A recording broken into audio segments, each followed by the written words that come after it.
Law 10. Infection. Avoid the unhappy and unlucky.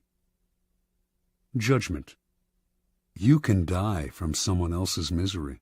Emotional states are as infectious as diseases. You may feel you are helping the drowning man, but you are only precipitating your own disaster. The unfortunate sometimes draw misfortune on themselves. They will also draw it on you. Associate with the happy and fortunate instead. Transgression of the law. Born in Limerick, Ireland in 1818, Marie Gilbert came to Paris in the 1840s to make her fortune as a dancer and performer. Taking the name Lola Montez, her mother was of distant Spanish descent. She claimed to be a flamenco dancer from Spain. By 1845, her career was languishing, and to survive, she became a courtesan, quickly one of the more successful in Paris. Only one man could salvage Lola's dancing career, Alexandre Dujarier, owner of the newspaper with the largest circulation in France, and also the newspaper's drama critic. She decided to woo and conquer him. Investigating his habits, she discovered that he went riding every morning. An excellent horsewoman herself, she rode out one morning and accidentally ran into him. Soon they were riding together every day. A few weeks later, Lola moved into his apartment. For a while, the two were happy together. With Dujarrier's help, Lola began to revive her dancing career. Despite the risk to his social standing, Dujarrier told friends he would marry her in the spring. Lola had never told him that she had eloped at age 19 with an Englishman and was still legally married. Although Dujarrier was deeply in love, his life started to slide downhill. His fortunes in business changed, and influential friends began to avoid him. One night, Dujarrier was invited to a party, attended by some of the wealthiest young men in Paris. Lola wanted to go too, but he would not allow it. They had their first quarrel, and Dujarrier attended the party by himself. There, hopelessly drunk, he insulted an influential drama critic, Jean-Baptiste Rosemond de Beauvalon, perhaps because of something the critic had said about Lola. The following morning, Beauvalon challenged him to a duel. Beauvalon was one of the best pistol shots in France. Dujarrier tried to apologize, but the duel took place, and he was shot and killed. Thus ended the life of one of the most promising young men of Paris society. Devastated, Lola left Paris. In 1846, Lola Montez found herself in Munich, where she decided to woo and conquer King Ludwig of Bavaria. The best way to Ludwig, she discovered, was through his aide-de-camp, Count Otto von Rechberg, a man with a fondness for pretty girls. One day, when the Count was breakfasting at an outdoor cafe, Lola rode by on her horse, was accidentally thrown from the saddle, and landed at Rechberg's feet. The Count rushed to help her and was enchanted. He promised to introduce her to Ludwig. Rechberg arranged an audience with the king for Lola, but when she arrived in the anteroom, she could hear the king saying he was too busy to meet a favor-seeking stranger. Lola pushed aside the sentries and entered his room anyway. In the process, the front of her dress somehow got torn, perhaps by her, perhaps by one of the sentries, and to the astonishment of all, most especially the king, her bare breasts were brazenly exposed. Lola was granted her audience with Ludwig. 55 hours later, she made her debut on the Bavarian stage. The reviews were terrible, but that did not stop Ludwig from arranging more performances. Ludwig was, in his own words, bewitched by Lola. He started to appear in public with her on his arm, and then he bought and furnished an apartment for her on one of Munich's most fashionable boulevards. Although he had been known as a miser and was not given to flights of fancy, he started to shower Lola with gifts and to write poetry for her. Now his favored mistress, she catapulted to fame and fortune overnight. Lola began to lose her sense of proportion. One day, when she was out riding, an elderly man rode ahead of her, a bit too slowly for her liking. Unable to pass him, she began to slash him with her riding crop. On another occasion, she took her dog, unleashed, out for a stroll. The dog attacked a passer-by, but instead of helping the man get the dog away, she whipped him with the leash. Incidents like this infuriated the stolid citizens of Bavaria, but Ludwig stood by Lola and even had her naturalized as a Bavarian citizen.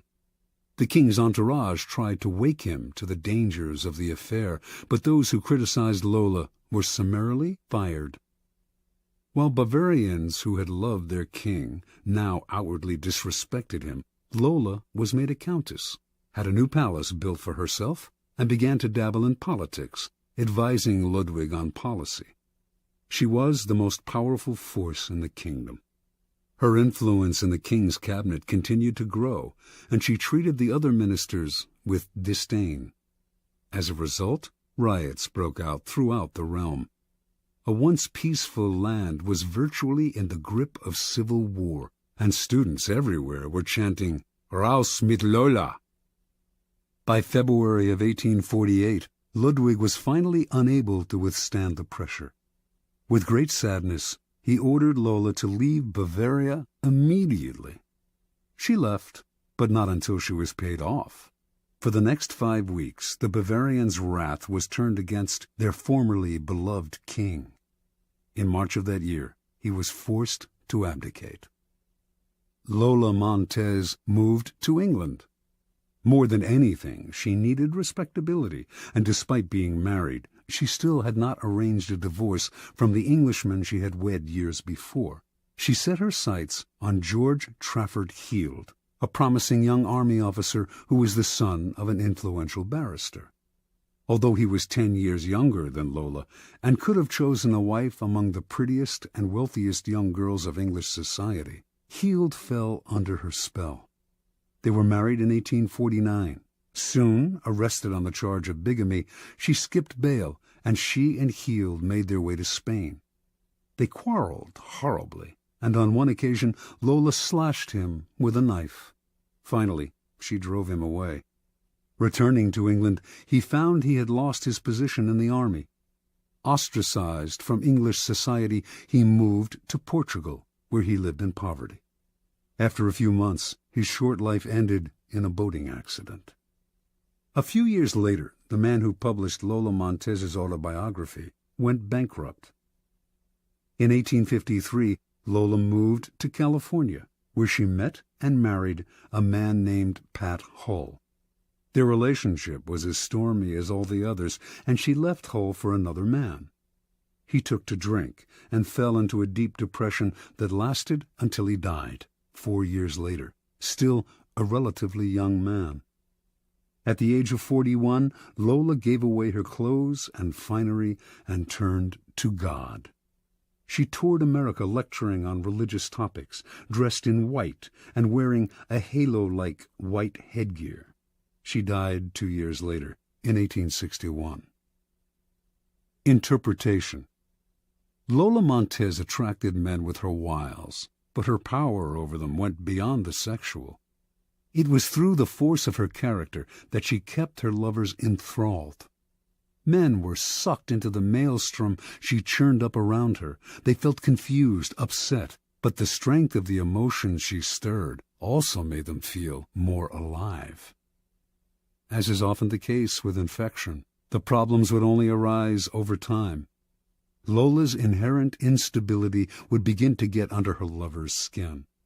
They would find themselves drawn into her problems, but their emotional attachment to her would make them want to help her. This was the crucial point of the disease, for Lola Montez could not be helped. Her problems were too deep. Once the lover identified with them, he was lost. He would find himself embroiled in quarrels. The infection would spread to his family and friends, or, in the case of Ludwig, to an entire nation. You could spend a lifetime studying the pathology of infecting characters, but don't waste your time. Just learn the lesson. When you suspect you are in the presence of an infector, don't argue, don't try to help, don't pass the person on to your friends, or you will become enmeshed. Flee the infector's presence or suffer the consequences. Keys to power. Those misfortunates among us who have been brought down by circumstances beyond their control deserve all the help and sympathy we can give them.